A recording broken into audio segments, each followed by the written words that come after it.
I love it when you smile at me. You will never have to weep with me. Hi guys, welcome back to my channel. In case you're seeing this channel for the very first time, thank you for joining in and watching today's video, and don't forget to hit the subscribe button, please. You're welcome, bestie. And if you're a returning subscriber, hello and thank you for joining me in today's video, and I really do appreciate it. So in today's video I'll be talking about Nigeria versus Ghana. You already know. But before I go ahead, please, I'm making this video with nothing personal in mind. It's just, to talk about Nigeria and Ghana, and these two countries have a love-hate relationship between them. Well, we're going to find out in today's video. And before I go ahead, I want to say, do you actually know that Nigeria and Ghana once had the same currency? I mean, they shared the same currency. Well, who would have thought? Now, the rivalry between Nigeria and Ghana has been on for so long that it's now like siblings at war, especially in certain areas like food, soccer, or football. When there is a Nigerian versus Ghana match, Nigerians will actually prefer to lose the football match to Senegalese team, to the Senegalese national team, than to lose to Ghana Black Stars. When they eventually do lose the match, it's a huge humiliation. Like the last time Nigeria and Ghana played and they lost, that was in Abuja earlier this year. Anyway, that's not what I'm talking about today. I'm not talking about the match or whatever. I'm just trying to say that this rivalry between Nigeria and Ghana goes as deep as, soccer games. So basically, this rivalry has also influenced their music, their movies. Talk about entertainment. So they compete in music, they compete in film, they compete in education, sports, and even the famous Jollof rice. Yes, till today we are still trying to settle the Ghana versus Niger Jollof and which one tastes better. Well, if you ask me, what I go ask. The strange thing is, despite this rivalry, these two countries do not even share a border. Yes, but the way they are so, connected, or they feel closer to each other, it makes it feel as if they share a border. Well, the only thing, or some of the things they have in common, is that they were both colonized by the British, and they are both English-speaking countries, so their lingua franca is actually English language, which they both speak. Although Nigeria and Ghana are separated by Togo and Benin, these two countries act as if they are both neighbors. You can see the love. So until Ghana's independence, both countries actually had the same currency and the same airline and the same apex court that settled all their judicial matters. So it was really, really common to actually see lots of Ghanaians in Nigeria and also lots of Nigerians in Ghana. So they coexisted peacefully, and they still coexist peacefully. So Ghana actually got her independence in March 1957, and Nigeria got its own independence in October 1960. So for many Nigerians, this actually didn't feel right, because they felt like, oh, we are the bigger country. How come Ghana, which is actually smaller than us, is gaining their independence before us? Well, the British had their own plans. And of course, in case you're wondering, Nigeria is actually bigger than Ghana. Nigeria has a population of over 200 million people the last time there was a population census, which I feel would have increased by now. And Ghana has a population of about 25 million people or more by now. I don't know when last they conducted a census. So after Ghana gained its independence, in 1969, the Ghanaian government passed an order which they called the Alien Compliance Order. Yes, the Alien Compliance Order. And this order actually authorized that every undocumented aliens or immigrants should leave the country. That is, Nigerians that were also existing in Ghana had to leave.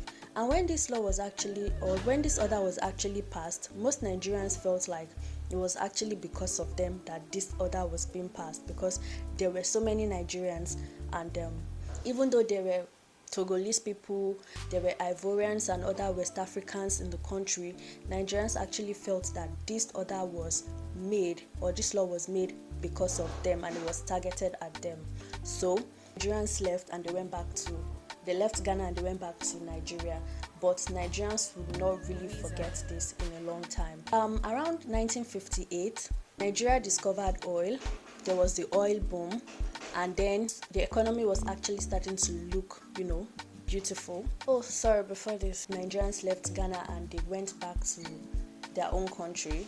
In 1974, Ghanaian economy actually crashed down. It became very difficult, and most people in Ghana, or most Ghanaians, started trying to move to neighboring countries or migrate to neighboring countries, and most of them moved to Nigeria. But in 1958, Nigeria discovered oil. So there was a boost in the economy of Nigeria and things were looking good. And I think that was the period when the Nigerian government sat down and said, aha, it is payback time. So now it seems like the dynamics had changed, and Ghana was not, doing good at that time, and Nigeria was suddenly doing good. So you see why I said it was payback time. Well, the Nigerian government didn't do anything immediately to actually say, oh, we're going to pay back. They waited for a while, and it wasn't until 1983 that the Nigerian government decided to pass their own order. So they announced the expulsion of all undocumented aliens. Like every person that was, not a citizen was asked to also leave the country. And I mentioned that most Ghanaians after leaving Ghana migrated to Nigeria then because of the crash in the economy of Ghana. Well, the result of this new order for all undocumented aliens to, be expelled from the country, Ghanaians were really affected because we had so many Ghanaians living in Nigeria as at that time. That is 1983.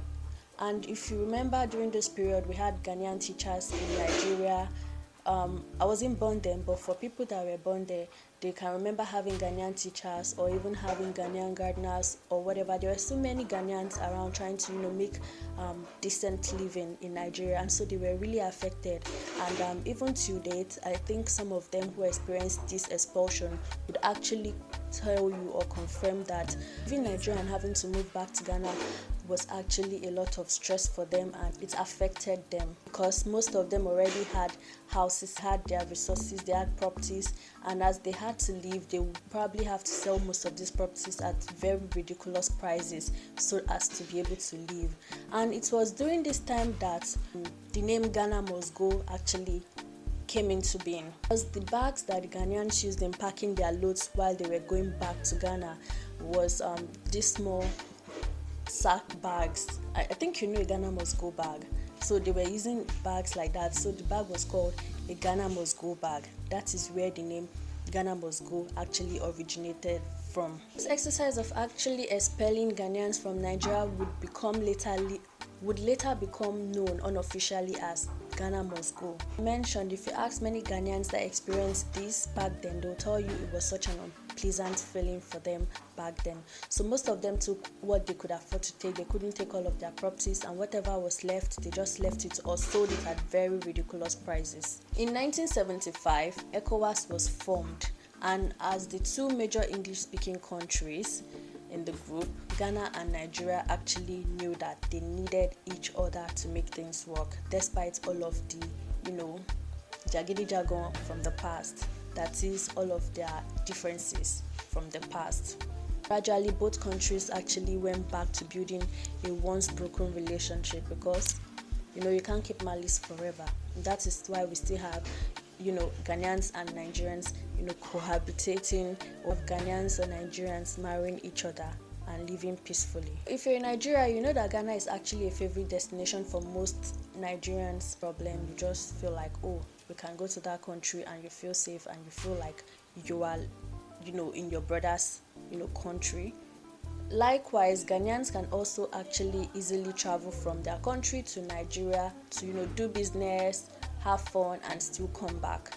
And there is still collaboration between our artists. We have the Ghanaian artists collaborating with Nigerian artists, making beautiful music and just doing great. And even in the movie industry, we also have the likes of John Dumelo, all of them, Yvonne Nelson, even coming to act together with Nigerian actors and actresses, and they produce great movies for our entertainment. So you can see that the rivalry between these two countries may actually have also helped to improve their relationship somewhat. Basically, I feel like the love-hate relationship between Ghana and Nigeria is actually another way for them to also improve in ways that they might actually need to work on or to improve. So it's a necessity if both countries actually want to improve. That is, the love-hate relationship is a necessity if both countries want to improve.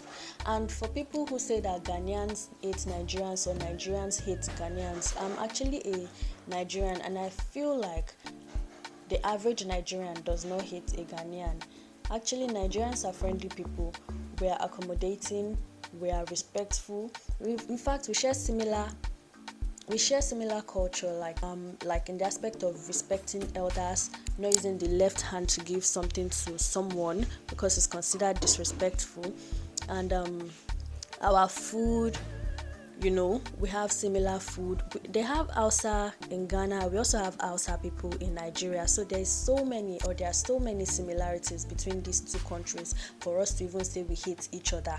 And if there is anyone that actually feels like maybe Ghanaians hate Nigerians or Nigerians hate Ghanaians, I think in every country we already know that they are bad eggs. So it's probably the bad ones trying to instigate a problem that doesn't exist and trying to blow things out of proportion.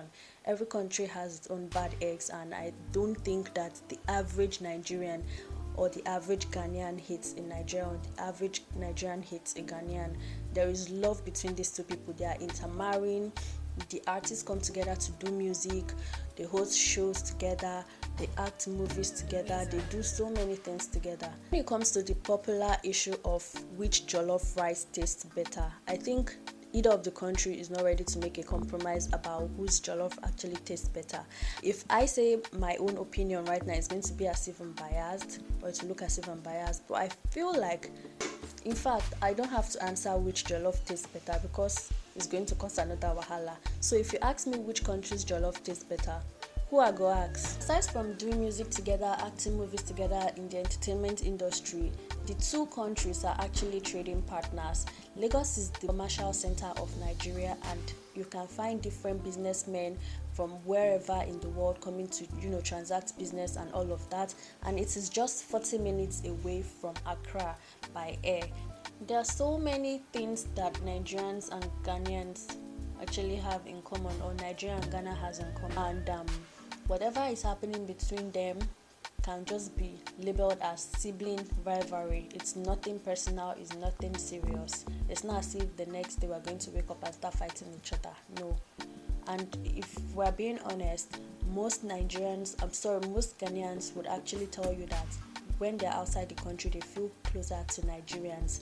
Once you're in Jand, there is this kind of faraway feeling, but you have to, connect to your closest neighbor, and Ghanaians feel closest to Nigerians. They can easily relate. So basically, if you ask any Nigeria which African country they feel closest to, they'll tell you Ghana. And if you ask a Ghanaian also which African country they feel closest to, they'll most likely answer you and tell you Nigeria. So forget all of the banter on Twitter, all of the things that we say, all of the arguments about whoever has the best jollof. There is a love-hate relationship between Nigeria and Ghana, but trust me, the love outweighs the almost non-existent hate. So that will be all for today's video, and I hope you enjoyed it. Let me know what you think in the comment section. If you are yet to subscribe, please hit the subscribe button and turn on your post notification bell. Whenever I post a new video, you can actually see it and watch. Thank you so much for your subscriptions. Thank you for your support, and I'll see you in my next video. Bye.